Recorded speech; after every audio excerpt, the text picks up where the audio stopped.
So on today's podcast, we've got Olivia and Ryodon.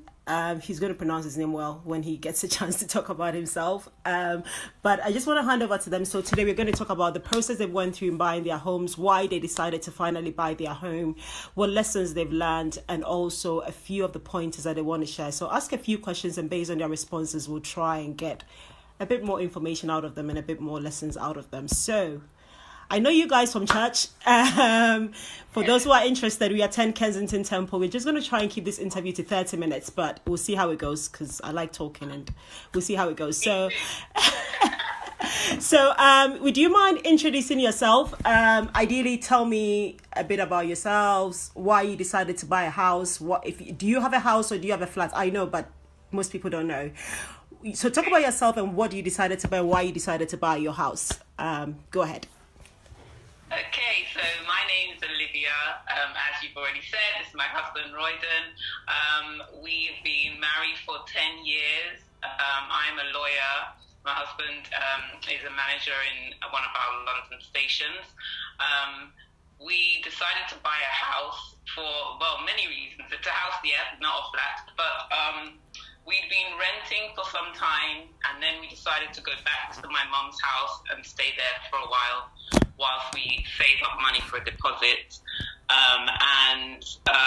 We have two children who are 10 and 6 years old, and we just wanted to have a home to call our own, something that belonged to us or eventually would belong to us, in a good area with good schools, loads of garden space. I always had the dream of having a house with stairs because I never had stairs before. I grew up in a flat, so that was always a dream of mine. So it was just, it was really pursuing a dream and wanting to have something to call our own. So you say one day, hopefully the house will be yours. What do you mean by that?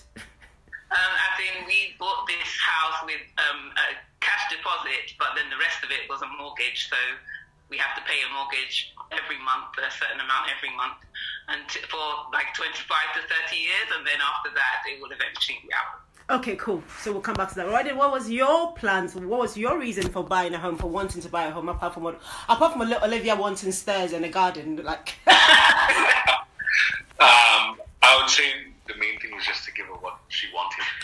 Good man. No, that's I think, when we were renting, it was quite restrictive. So in terms of decor, in terms of doing different things and kind of really investing in the things that you want and the way that you want it, there was a bit of restriction there because it's not yours. So we couldn't really express ourselves in that way. And then for me, as a father, as a husband, every time it comes up to renewing the lease or the rent for that year, it's kind of like, are they going to extend it? What are the prices going to be? At that time, is it going to go up? Am I going to be able to afford this? Am I going to be able to, or do I have to pick my whole family up and move out? And there's that kind of instability kind of factor. And that's not something that I wanted as a man, as a husband, as a father. For my family. So that was kind of the driving force and the driving factor for me to make those decisions. So it comes down to, for your family, for your particular personal circumstance, it comes down to security first and foremost for you as the man. For Olivia, it comes down to making sure the kids have a good school. And I guess it's the same for you as well, which is quite important when people buy homes. But also having a place to call your home, your own, and doing what you want with it and the way you want it. That's really good. So if you don't mind sharing with us, where did you buy and why did you decide to buy there? In which part of the UK did you buy? Okay, so we bought our house in Kent, which is in South East. It's just outside of London. Kent is a very big county, but we're kind of north of Kent, so closer to London. We decided to buy here for a number of reasons. I think schools were probably the main reason. Pricing was really good, so what you get for your money in terms of size, number of bedrooms, size of garden, all of that was really good compared to where we were in North London. It was just it just couldn't compare at all. So that was mainly, I think it was pricing and schools. We had some friends around here too. Yeah, and then one of the really important factors for me as well was transport. So transport into London at early times in the morning, late at night, because of the patterns that I work. So that was a major factor for me as well. Okay. That's quite sensible. Getting more for your money, but still being within close commute to London, and still being able to enjoy the benefits of London. That's quite good. I like that. So, how long have you been in the house for so far? Over a year now. So August 2020 was when we moved in. We completed on the 24th of July. So yeah, over a year. Over a year. And what has been your most aha moment? It's like, aha, I'm so grateful I've got this house. What has been for both of you? Different, or even the kids? Oh gosh, wow. For me, I think I've been able to express myself in terms of decor and, just all the interior design. Because before we bought the house, my husband Royden said to me, you could have the inside, do whatever you want with the inside, and I have the outhouse, and he can do whatever he wants with the outhouse. So he has let me really kind of just do anything I want in terms of decor, because he knows I've got good taste anyway. So, that's a good bargaining chip. You do the outside, I do the inside. I agree with that. Was there a day where you woke up and you said, "Oh God, this is the reason why I have my own place"? Like you were so happy, you were so content that you've got your own place. Was there ever a time? There's a few things on this point for me. So when we first came, the younger daughter said, we were going to the supermarket, and she said, "Can we go back to the hotel?" Yeah. Like that. That was quite interesting. I think for me, I work really, really hard, and I really apply myself at work. And when I come back home and see everything in here that is exactly what we wanted and everything that we chose, it kind of really, what should I say? It really matches my work ethic. Yeah. When I see the surroundings that I'm in. And then also, one of the things that I'm most proud of is taking the garden and transforming it. It needed some work and some attention. And I did a lot of that work myself. And I feel really good and really proud about that. So for me, that's probably the best part of the house or of the property, and what I'm most proud of.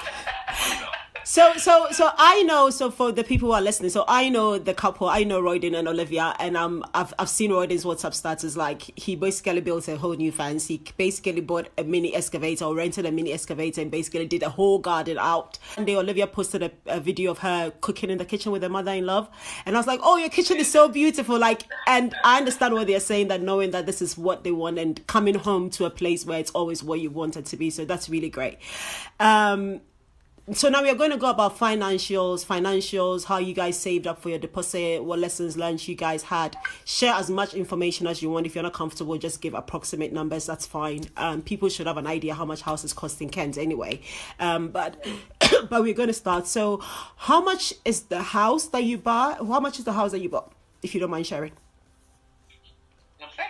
So we bought it around, so remember we put the offer in before the first lockdown. So we put the offer in February. So I think from then to now, things will be a little bit different. So we have a few friends that have bought property in the area after that time, shortly after, and the prices have gone up by about maybe 30 to 50,000. Yeah. So so what the house was on the market for 450,000. Yeah. It was on there for a little while. I don't think they were getting offers in that way. And then they brought it down to 425,000. I'll tell you a little bit of an embarrassing thing. We came here, so before we viewed this property on that particular day, we went to view another property, and it was a 3-bedroom detached house, and it was comfortably in budget, but it was very tiny, And I said to Olivia, "Yeah, I like it. That's the one that I like." Because it was detached, so to speak, and the kind of what should I say, the kind of mindset that goes around having a detached house and all that kind of stuff. But the point that I want to make here is this: when we came to view this house, it was so nice and it was so spacious, and I liked it a lot. And Olivia said to me, "Do you like it?" And I said, "No, I don't." But actually, I did. And what the challenge was, I was thinking, well, are we going to be able to afford this? That's what I was thinking. So what we paid for the house was $407,000. But we kind of wanted to negotiate and that kind of stuff. So we put an offer in of $360,000. That's good faith. That's good faith. Yep. That's like 20%. That's 20% less than the original offer. That's good. I like that. Yeah. So it was on the market for $425,000. So we put that offer in, and they said no. They're projected offers. So hold on though. So originally it was $450, but because no one had bought it, they had reduced it to $425. Yeah. Okay. So when you put the offer in, was that at the $450 mark or the $425 mark when you finally made the offer of $360? Yeah, $425. Okay. All right. Cool. Yeah, $425. So we said, well, what are they looking for? And they wouldn't say, they wouldn't give any clue, any whatsoever. So I think we came up to like 475. We came up to 480. We came up to like quite a few different numbers and that kind of stuff, and they kept. You mean 380 though, not 480? Because okay, I'll be like, why are you giving them more money than they need? Okay. No. So we kept, going up, and eventually, when we got to about 400,000, we said, "Hey, look, that's it. There's no more. It's done."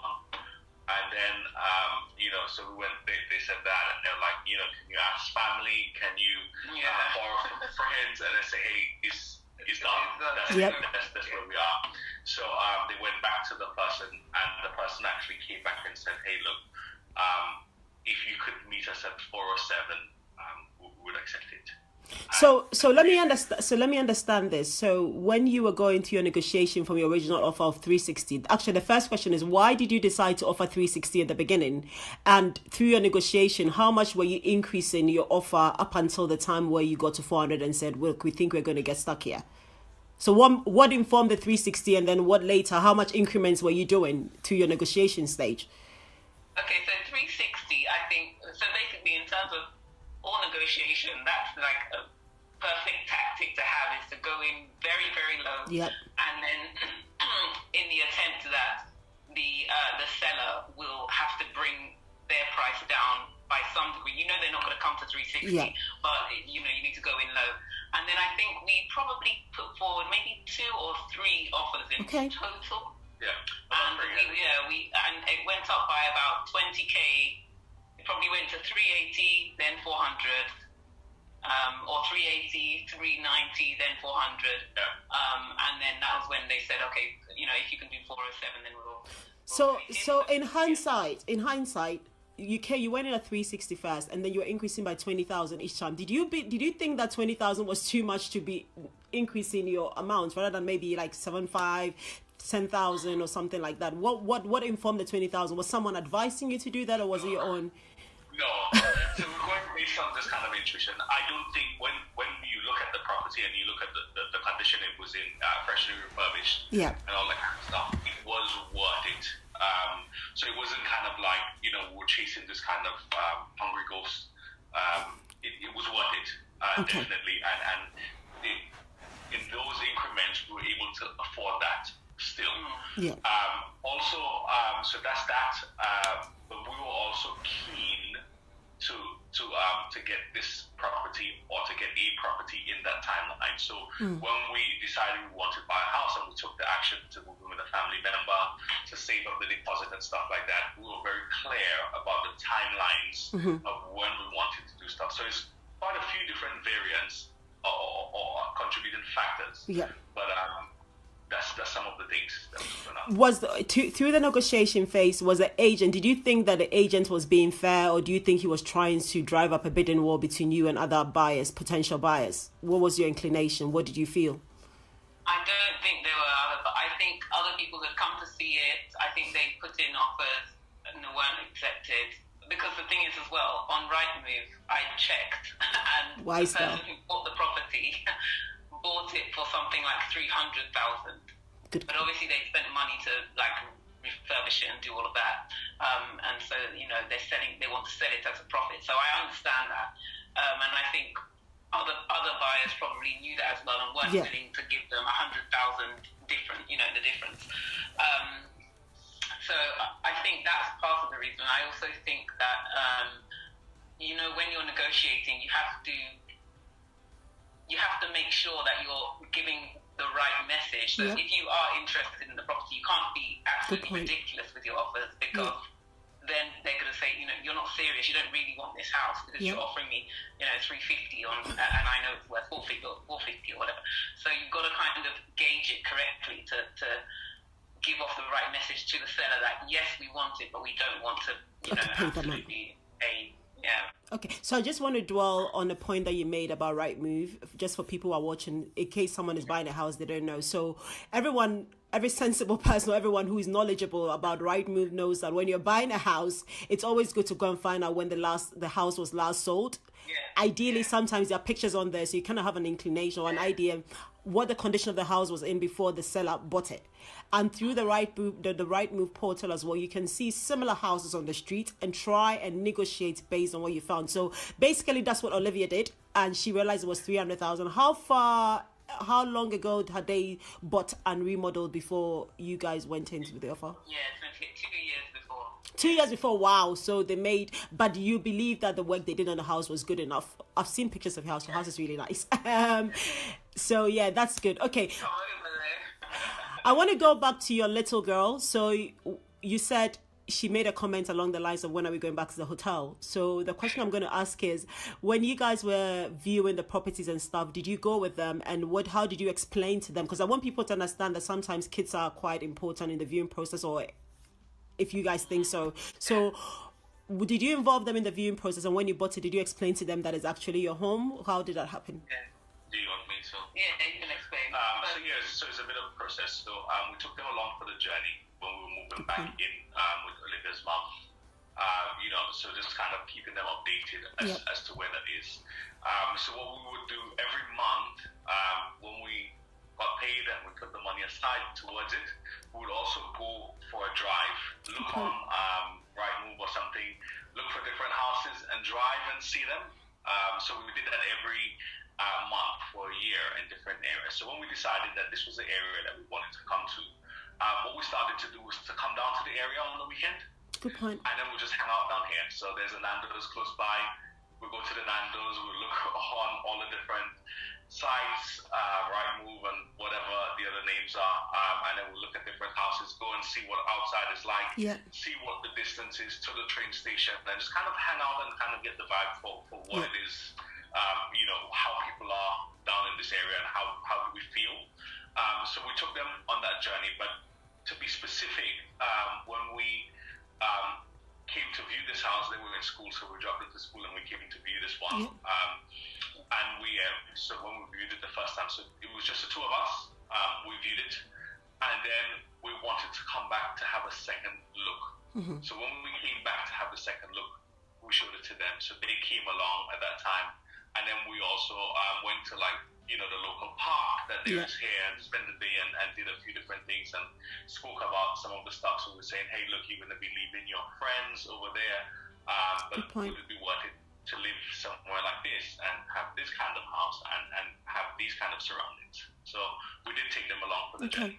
Okay, that's a good point. So I like the point about going with them so they know what the surroundings is like, trying to explain things to them, and that's quite important. But the other question I've got to ask is, though, and how many times did you visit the property before you finally agreed on an offer price?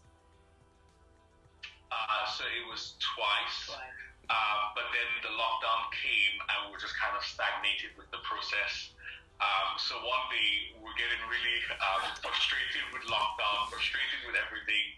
We had submitted everything. I was just waiting for the solicitors to do their stuff. So we ended up just driving down here. Did the owners allow you to view when you visited again? No. Okay. The house is vacant, but luckily the next door neighbor is a builder, and he had the keys to do some stuff. So when we came to view it the first time, he was actually in the property doing some work, and he was like, "Oh, you're the guys that's buying the property." So we were quite lucky because it was quite a journey to get down here, about 60 odd miles. And he just gave us the keys and he said, hey, look, go inside, have a look. So we made some videos, and that kind of gave us some hope and some momentum to keep going and to keep waiting because lockdown and waiting for this, you know. But there were some really good things that came out of the lockdown, but we'll touch on that. We'll definitely touch on that. But I like the fact that you said that you got I wouldn't say familiar, but you got to know the builder who was building. So that's one point as well. When you're going to view houses in a neighborhood, in a place, just get to talk to some of the neighbors as well. Because when I was buying, I also spoke to a neighbor and asked her what she thought of the neighborhood. It's quite important to even build rapport. And for your case, it actually helped because you were able to get into the house. And and a good point that Ryodon made as well is he made videos of the property. So if you haven't got access to property, again, those videos are quite helpful for you to know. Even if there are things you hadn't seen on the first visit, you can see. And make sure you record the ceilings, everything, like basically everything, so that you can actually work out when you're negotiating for the final price. So we'll go into more details about the lessons learned and stuff, but let's move back to the finances stuff. So how much deposit did you guys save, and what schemes did you guys use to save up for your deposit? So we saved the 5% deposit. We could have saved more, I think, if we were willing to stay longer. But like Ryo said, we had a time frame and we wanted to get down here in the area and our kids in school. Good point. You know, in a particular time frame. So we couldn't really wait much longer. So we saved 5%, and there weren't any schemes. We didn't use nothing. We just saved it. Lifestyle, we didn't use nothing. Yeah, we just saved it in our bank account. That's it.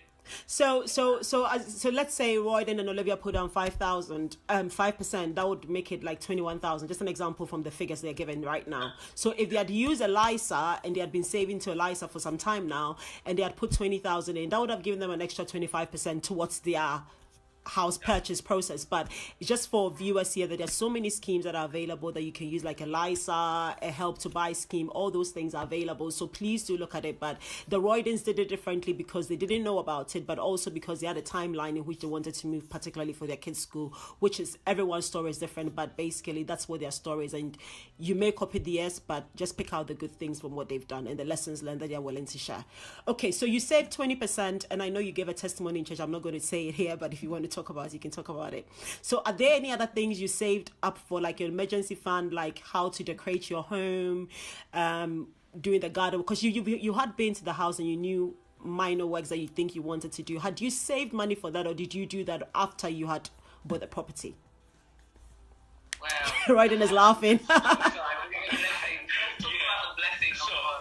So when we actually made the offer, and we were thinking, okay, it's going to take 2 months to complete. Yep. We were literally just having what we need to cover the solicitor fees and that kind of stuff. So that's where we were. We just, look, this is what we want. This is when we want it by. And we were really just going for it in that way. So a lot of drive, and maybe not a lot of strategy, but it is what it is. We're here now. So one of the things that happened is that with COVID, we weren't spending a lot of money. So we were saving a lot, but then we were still spending on little niceties for different things. So when COVID came, for those first few months of lockdown, we couldn't spend the money. Good point. So that's one aspect. Two, what happened was the process was meant to take 2 months. It took quite a bit longer. So we put the property, we put the offer in February, and it was meant to complete in April. It didn't come up. We didn't get it until the end of July. Whoa. So we had some extra months of saving there.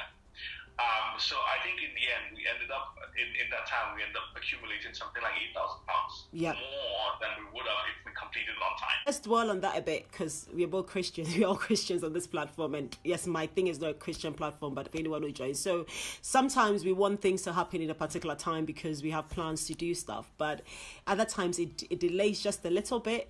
And it actually turns into a blessing because you end up, in your case, you ended up saving much more than that. Did you think that it affected the kids move into their new school and getting familiar with the surroundings, or were you happy with the time in which you completed on the property? So I'll finish one last bit and then I'll come to that. So another added benefit that we had on top of that 8,000 was 5,000, where they cancelled the solicitor fees, or was it stamp duty? Stamp duty. Yes. That's right. Yeah, so we ended up with quite a bit more money than we expected. So that was a real blessing. In terms of the time that we moved, yes, I think it was the ideal time. So July before the summer holiday.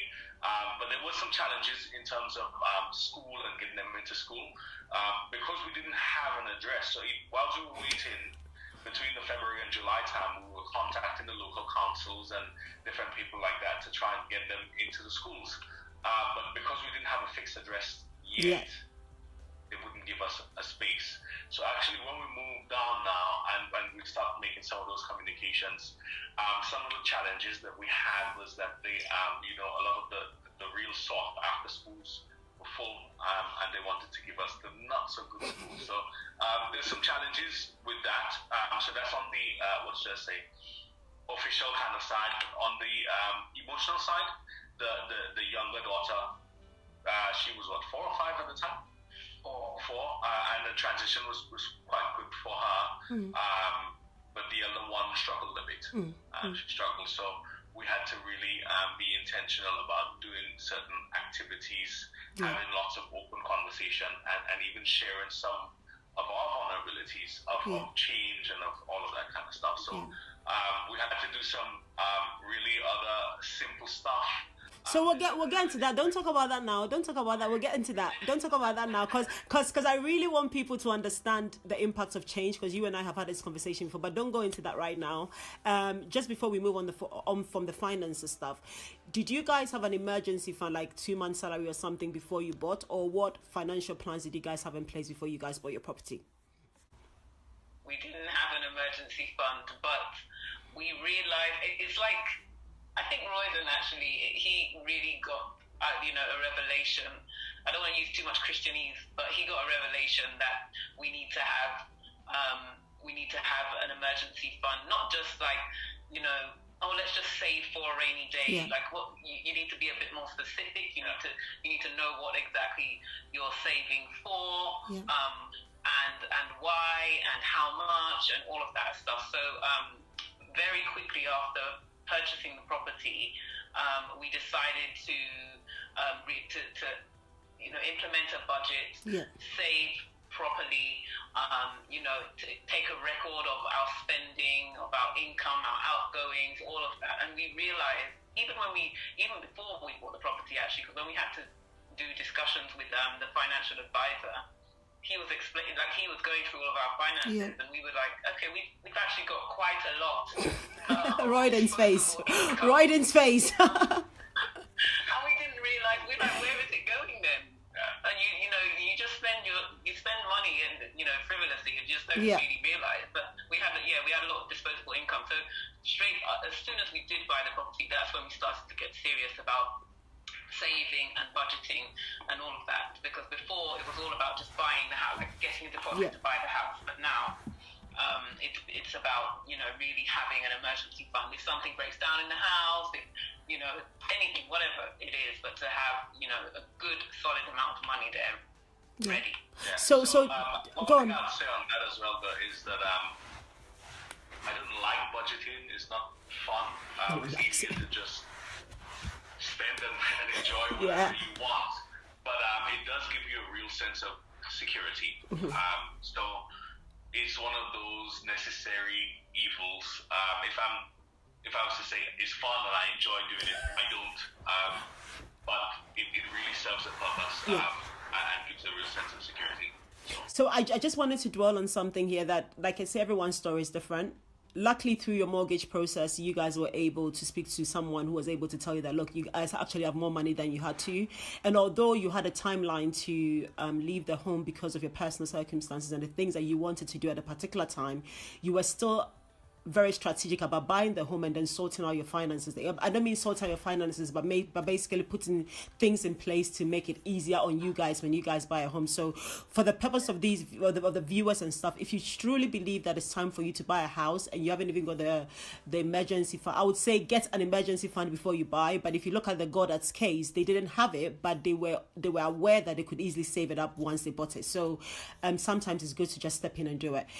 Before we move on, can you talk me through your mortgage process? Did you guys do a survey? How did you find the whole mortgage process? Well, it was so new to us. Like, we had no kind of outsider information or help or assistance from anyone, really. I was asking colleagues at work, like my practice manager, and, just the odd person here or there that I know has a mortgage, but, we really didn't have much knowledge. So we went to the estate agents that were obviously selling the property that we wanted, and we said, we want this property, and they were like, okay, well, use our financial advisor, he sits just up there. And then we went to, we sat down with him. He said, he's great, he can find us a mortgage, if there's anyone that can find it, it's going to be him, and all of that stuff. So we were like, oh, okay then, no problem. And I kind of had someone ready to help us find a mortgage, who my practice manager had recommended to me. But then this guy kind of took over and said, oh no, you need to do it through us. We work directly with this company, with this estate agent, and we can whatever. So in the end, like, that person kind of fell by the wayside, and we continued with this guy. And he was, it was right. He did get us a mortgage. It was, high interest, but he got us the mortgage in the end. But we went through, our finances with him. We had to bring in a lot of documentation. Yeah. It's very, very thorough, that process. It doesn't seem, I don't know if it's changed now, but it doesn't seem like lenders are not willing to just throw money at people like they used to. So, it was very rigorous. We brought in all of our bank statements, our pay slips, everything. He wanted to know, he was talking about the holiday we went on the year before. What? What's this outgoing? Do you have to pay this? Who's KT? Who's this? Who's that? I mean, just everything. They scrutinize your finances, inside out. They want to know. Another good thing was that we had cleared our debts before applying for a mortgage, so that we had no no loans, no credit card debt or anything. So I think that was probably one of the really good things that helped us. How did clearing your debts and stuff, how did you think it helped in the process for those who don't understand the need to do it before they actually apply for a mortgage? I think because every single outgoing is really seen as a kind of a threat. Is it a threat? No, not a threat. I guess, like, I don't know what to call it, a dependency of some kind. So it's like that's more risky for any mortgage broker to kind of invest in you as a couple. If you have loads of different debts that you're owing to other organizations or other people. So clearing as much as you can is the best way to go, I would say. So if you have a car or a student loan, I think it's probably a bit different, especially if it's just coming directly from your pay. But any other loans from banks, credit cards, store cards, you should try and clear all of that, I think, before going, because it just makes you look better. It's all about your credit rating and I like that. You look. Yeah. So I think that was good.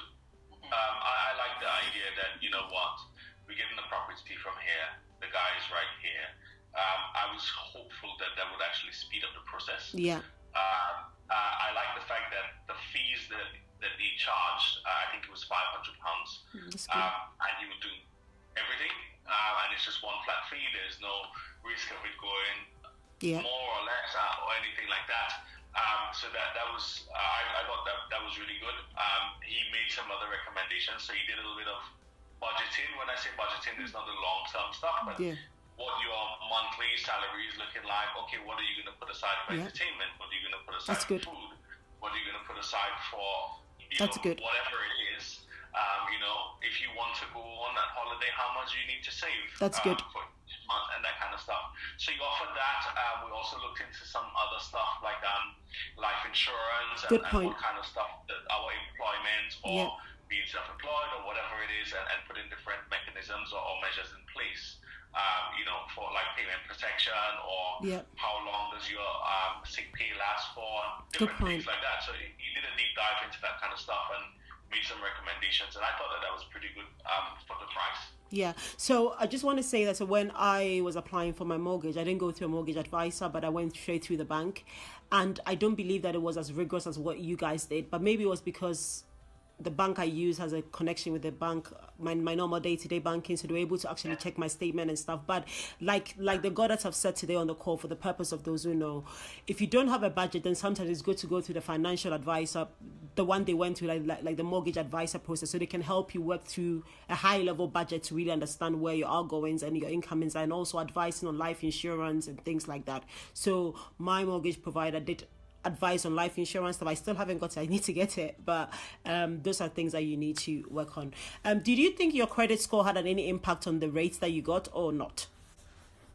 No, I don't think so. I don't think so too. I think we have a very good credit score, a high credit score, but because our property had been refurbished in less than, is it 2 years, or in the recent 2 years or less than 2 years, it was classed as to mortgage brokers as a new build, which is like ludicrous. Yeah, it's a house from 1930 or something, but it's been refurbished and it's classed as a new build. But then when I said to the mortgage broker, okay, if it's classed as a new build, then can you give us right to what's it called again? Help to buy or something. Help to buy. Help to buy. And he was like, oh, you can't get that because it's not actually classed as a new build. And I was like, this is really. So that was a bit unfair, and because of that, he was trying to get us to give as much of a higher deposit as possible, so that we could have more options of mortgage brokers. But we just didn't have the time to save up the rest. So that's where the interest that brought us a very interesting point, because the interest rate that they were offering was quite high, affordable, but quite high, and the monthly payments were a couple £100 more than what we would have liked to pay.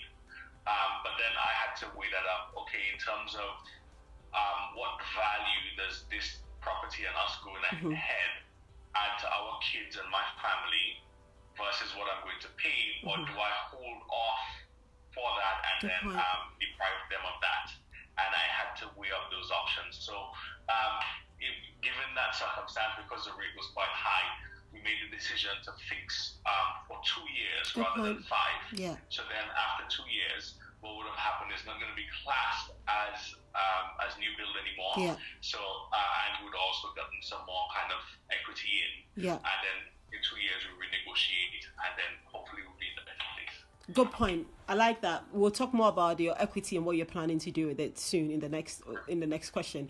But before we move out from the finances and the whole house buying process and stuff, did you guys do a survey, and did you find it helpful in any of your steps, like your negotiations and stuff like that? Yes, we did. I think, I'm not sure if it was part of the. If we paid, did we pay somebody? I think we paid somebody to come and do it. That was recommended to us again through the estate agent and the mortgage advisor. Cool. They came to the property, they surveyed it, and then they sent me a report which basically says, whether they're happy, whether they think it's kind of worth the money, anything that they find that I guess could bring the price down a bit and stuff like that. But most of it was all positive, so wasn't much. I think there was one small thing in there, and we just paid one indemnity insurance. Yes, what was that for? Very minute. So either a heating or the works that they've done, if they haven't got a certificate for the works that they've done, like a building control certificate. They didn't have paid one indemnity. Okay. Yeah. Did you have to pay for that, or the owners or the sellers paid for it? the sellers were supposed to, well, basically this was what the whole hold-up was about. So the solicitors were doing their job in terms of trying to, I guess, negotiate on our behalf to get the seller to pay for this, because I think rightly he has to, yeah. But they were unwilling to, and we just wanted to move in. So we said, forget it, we'll pay the £300. So we were waiting for all these months. Not that was the hold up, and then we got the information that actually that was the hold up. And we're just like, why didn't you just tell us? How many months did you have to wait for the solicitors to tell you this information? Well, there's a little bit of issues with COVID in between there. Okay, all right, okay. From February till around June. Yeah, so it's quite some time. Yeah. But if we knew that is what was holding up, then we'd just paid it. But remember, if we did that, then we would have missed out on the time that we saved and the 5,000 and all that kind of stuff. So everything worked out in the end, but that was actually holding up the process, because the solicitors was trying to get them to pay, which rightfully they should have. But actually, in terms of me waiting and wanting what I want, £300, I just paid. Let's just go ahead. So do you feel like you had good communication with the solicitors, or do you think they could have done better with their communication? Because people need to know that solicitors can sometimes be really annoying. You have to chase them if you're really in a hurry to do stuff. I don't think we had good communication. I was emailing them constantly, but conveyancers are known for this, because they get work in bulk, and it's just, you're not special at all. Yeah. It's just another case for them, and they're really being paid quite minimal, so they need to get as many done as possible. This is like their bread and butter money. Yeah. So I was just on their case. I was calling them, emailing them, calling managers, emailing them, threatening to go to the SRA, everything. Just because you're a lawyer. Go on. But I just thought, even if you haven't done anything on my file for a while, let me know. Just update me and say, we're waiting on this, we're waiting on that. Because they have to do all the land registry checks, all of that stuff. And I understand that, and they want to be thorough, because obviously it's going to be down to them if something is missed. But at the same time, I just think, just give me an update. I'm still waiting on this to come back. I'm still waiting on that to come back. I'll get back to you in the next 14 days.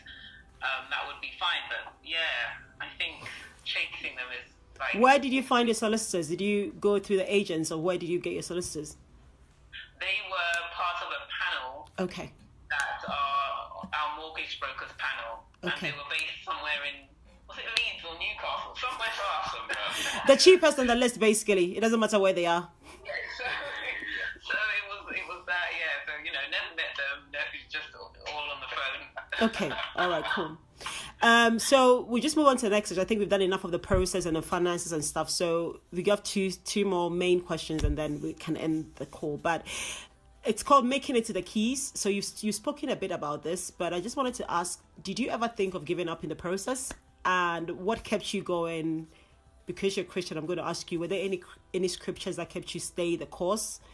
And what did you find most challenging throughout this whole process? Did you ever think of giving up?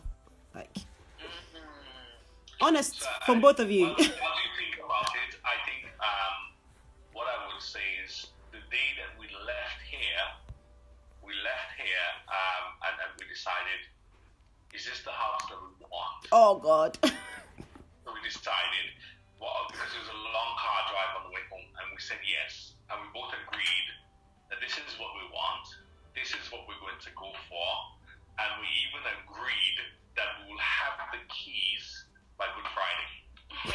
So I think there's a very important scriptural, what should I say, principle here of agreeing and coming in agreement with something. Yeah. So that was that. So I'll start us off with that. What did you think about? I never thought about giving up. Good. That's not really in my nature. I don't know if you call it stubborn or what, but no, giving up wasn't an option. Because, as a parent, and just for myself, you always want to do better than what you had as a child. I wanted to give my children everything that I didn't have. And this is something I didn't have. We didn't live in a house that belonged to us. It was, council property and whatever. So That was never an option to give up. In terms of scripture, I think like hard work is something that's just it's just so important. Yeah. And I can't remember where it is, but it says, "By the sweat of thy brow thou shalt eat bread." And it's just, do what you need to do to get what it is that you need to have. You work hard and you will get it. You're not gonna. God is not going to, let you starve, let you be put to shame if you're, putting in what you need to, sowing your seed and then allowing God to just allow you to reap. It's just, it's like it's a law. Yeah. Rather than just, it's a law. So I was confident that, we've put in the work, and not just in terms of working to make money, but we've put in the work emotionally, we've put in the work in sacrificing to go in, live in a 2-bedroom property with 5 people, and, and in lockdown, where there's not much movement, there's no garden, or like all of these things. So with that, some of the Zoom meetings, I had to go and sit in the car for us to be able to kind of manage. So that's some of the challenges. Whoa, that's not nice. So it really was challenging in some ways, but also during the time, what I found is that when you take a step of faith that God meets you, and let's talk about the principles of the parable of the sower. Yeah. And who has more will be given unto them. Yes. And some people really struggle with that concept, but what you'd realize is some of the people that have more, they really put out a lot more. Yes, that's true. Work a lot more, and I work hard. I was working so hard during that time, and you know what? During that time, halfway through that process, I did a 40-day fast, and it was as a group, and we were doing some really decent stuff. But 10 days after I completed that fast, I got a pay rise, which increased my annual salary by about £8,000, and then there was the opportunity to have some other benefits, such as private healthcare for the entire family and different things like that. So. So in terms of one particular scripture, no, but in terms of actually practically applying the principles that the scriptures underpin, there was a lot of that. Okay, before we go on to the last one, which is your next steps and stuff like that, do you feel like you didn't give up because you were sure this was a house for you? Or did you not give up because you were fed up of your current situation? You just wanted to move on to the next situation? Because sometimes we don't give up because you're like, you know what? I just need to get out of where I am now, so I need to get this house. But what was yours? What was yours, basically? I think it was both. I like that. I really like it, but I didn't think, like I said, I didn't think I would be able to afford it. Yeah. And sometimes when we look around here, I say to Olivia, you know what? We got more than I bargained for. I like that. Yeah, we did. Especially with the outside space that we have. That's something that's really important to me. And then also, like, the access to the stuff, like the park and the green areas and different things that is really important to me. We got all of that. So, but I think it was a bit of both. So, one, I knew that this was what I wanted because we spent the time in the area looking around. But then also, I was fed up. Yeah. Yeah, I think for me it was probably more the fed up, not that this house was specifically, it was destined for us. I did believe that it was ours. I was watching the pictures on RightMove literally every day. I like it. You mean 3 o'clock in the morning? 3 o'clock in the morning. Look at this stuff and then showing me while I'm sleeping. So you remember the one I showed you yesterday? No, you don't. So I was almost obsessed, really. RightMove was like my everything. But even once we picked the house, I was just constantly the pictures over and over and over again because I really, really liked the house. I really liked it. Yeah. And I just felt like, this is for us. It's in a good location, close enough to the station, close enough to good schools, all of that stuff. So it was that, but I think it was probably more the fact that I just want to get out of my current situation. Yes. Yeah. So sometimes our current situations will drive us towards where exactly we need to be, rather than being content with where we are. Yeah, I like that. After you buy the house. So one thing that I'd say is this. Buying a house is a major milestone for lots of people, and a lot of people don't make it. They don't achieve it. I don't know what the statistics and the figures are, but if we look at a lot of my colleagues and friends and people that I love and care about, they haven't achieved that. Even some of them are older than we are. So it preoccupies a lot of space in your mind. True. And we put so much hope, we put so much thought, we park the ability to be happy and to be thankful, joyful now, and we think, you know what, when I get this house, I'm going to be so happy. When I get this house, I'm going to do this. But we are happy. We are happy with our homes now, right? We are happy with our homes now. But go on. So just before you get it, when I get this house, I'm going to do this. And we idolize it to a certain extent. But what happens, or what happened with us in particular, and I don't know if anybody else go through it, but I would encourage people to talk about it if they do. So what happened was we got the house, and there was a dip after. So I'll use an analogy. So I don't know if you, for those who know about fish, buying a goldfish or pet fish. Or teach us. We don't know. So when you go to the pet shop and you buy this fish, they will take the fish out and they will put some of the water in a bag with the fish that the fish was living in. You at home with your aquarium, you would need to take some water for a few hours before and put it and just put it to be still. But when you bring that fish home to put into your aquarium, if you put it straight into that water, it's going to die.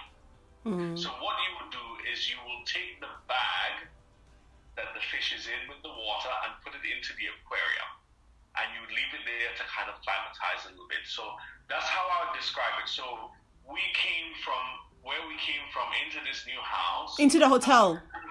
The fish in the bag, because we're physically in the place, but actually all of the immediate joy and the immediate appreciation and the immediate fun that we thought we was going to have, actually, we couldn't. So there's something to say about that old mindset that you have to leave behind and learn to do things in a new and different way, to allow yourself to enjoy the fullness of the joy that is available to you. And it's a process. So one of the things that I want to say as well is that actually, like, when you move house, it's not just like moving your things, you're moving your entire being.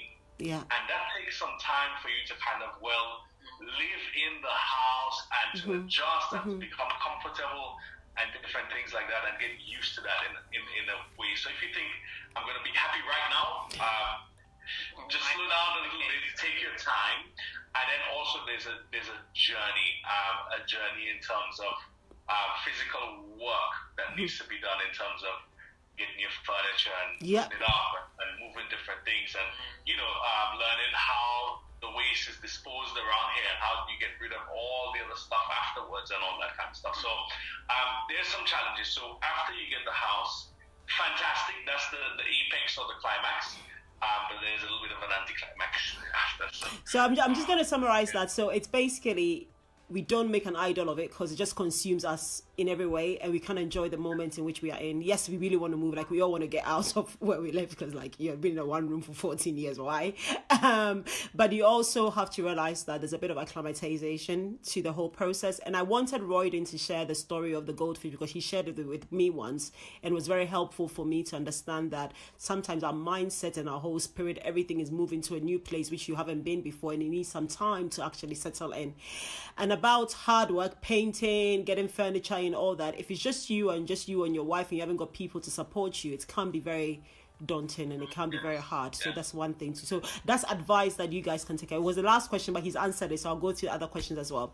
Do you think this is your final home, or are you have plans to move later on? You can choose not to say. You can say I haven't made up my mind yet, but I'll try not to talk fast. Okay, so I think this is. I think we will probably buy another property in the UK, but I don't think it would be our home. It might be for investment purposes. I think this is our home for probably our final home, I think. However, I also think, or we plan to buy abroad as well. Yeah, So, okay. Yeah, so we'll have multiple properties. Okay. But this is our home in the UK. I think we'll have another home abroad in the Caribbean, and I think we will probably have an investment property. Ryodon, what about you? Do you agree with your missus? For now, yeah. So I'm the person that's always asking all the different questions. Would you prefer to have 2 properties here of X amount size, or would you prefer to have one larger property? Yeah. Would you prefer to have a property like this property and have an investment property and then one back in the Caribbean? Yeah. So I'm always asking questions, looking at where we are, looking at how things are, and willing to pivot. Yeah. But I would say when we bought this, we bought with the intention that it will be the house that we'll have for life. Yeah. Okay. Yeah. Are you planning on overpaying on your mortgage to finish paying off early? That's the last question, and then you can give your final thoughts before we head off. I think anybody that has a mortgage should try to pay it off as early as possible. If you can, why would you not? Why would you keep paying for 25 years if you know you could stop in 15 or something, or 20 even? Just so we definitely plan on overpaying wherever we can, however much we can, to bring down that time. Okay. But I would say I'll put a caveat in there though. Don't kill yourself over. Yeah, not to the detriment of your life is now, and you have to be joyful now. You have to be thankful now. You have to have fun now. So enjoy today, but prepare for tomorrow. Yeah. So don't just put everything for the future. You have to enjoy some of the stuff now, and that will really help you to have momentum to kind of achieve and to stretch yourself to do more. Because if you make it too painful, when a challenge comes or presents itself, really a challenge is an opportunity, but we will talk about that in that way. If you make it too painful when you're going through that process, you'll be very reluctant to go through it again. Yeah. So yes, we could have saved, that 25,000. We saved that in 1 year. We could have saved a lot more, but we didn't want to make it too painful. So when there's opportunity now, we're kind of willing to take it because we had success with that, and we didn't make it too painful. Yeah. So I guess it comes down to personal circumstances as well. So your individual thing would dictate how much you want to kill yourself to get the house that you want. If your family situation and your living situation is not good, you're not going to kill yourself just because you want a new house. You should live as well and make sure the kids are enjoying stuff. Please, your health is so important. Like Ryodon has said, please don't kill yourself because of this. Last thoughts before you head off. What is your last advice that you give to anyone who's thinking of buying their first home? One from each of you, please. So I ask Olivia this question a lot. And a lot of the time that we worried or became a little bit like fidgety during the process was just kind of like a bit of disbelief. Are we actually going to achieve this? So the question that I ask her is, if you knew for definite that it was definitely going to happen, how different would you and I have behaved as we went along in the process? How much less would we have worried, and how much more would we have enjoyed the process rather than just being so driven? So that's the takeaway from me. If you set your intention and you put the right measures in place, it will happen. So don't be too rigid about it. Thanks. Olivia, you? Mine would be, it's based on a scripture, which Ryodon knows I use it all the time. My people perish due to lack of knowledge. When you don't know about anything, or, about the process, you just, you kind of you're not willing to step in. And I think there are so many people that are probably closer to buying a property or have the ability to buy a property, but they just don't know. Yeah. Even if it's a small property, maybe not in the area you particularly were thinking about or whatever, but I think there are many people that are able to get onto the property ladder that are, I don't want to say wasting money renting, but I think, you could be using that money towards having a property that is your own. Yeah. But because you lack that knowledge, you're just not there. You're just not stepping out and making that decision. So I think my advice would be to go and seek knowledge. And this podcast will be one of those ways of seeking knowledge about how to purchase your own property. And then after that, go and do it. Thank you guys. So just to summarize some of the major takeaways I've had from this session today, and thanks for sharing, both of you. So first and foremost, do not let this thing get you mad, or do not kill yourself because of this. Enjoy life whilst you are at it. It's once you've got the keys, it takes time to acclimatize. Give yourself some grace to acclimatize to this.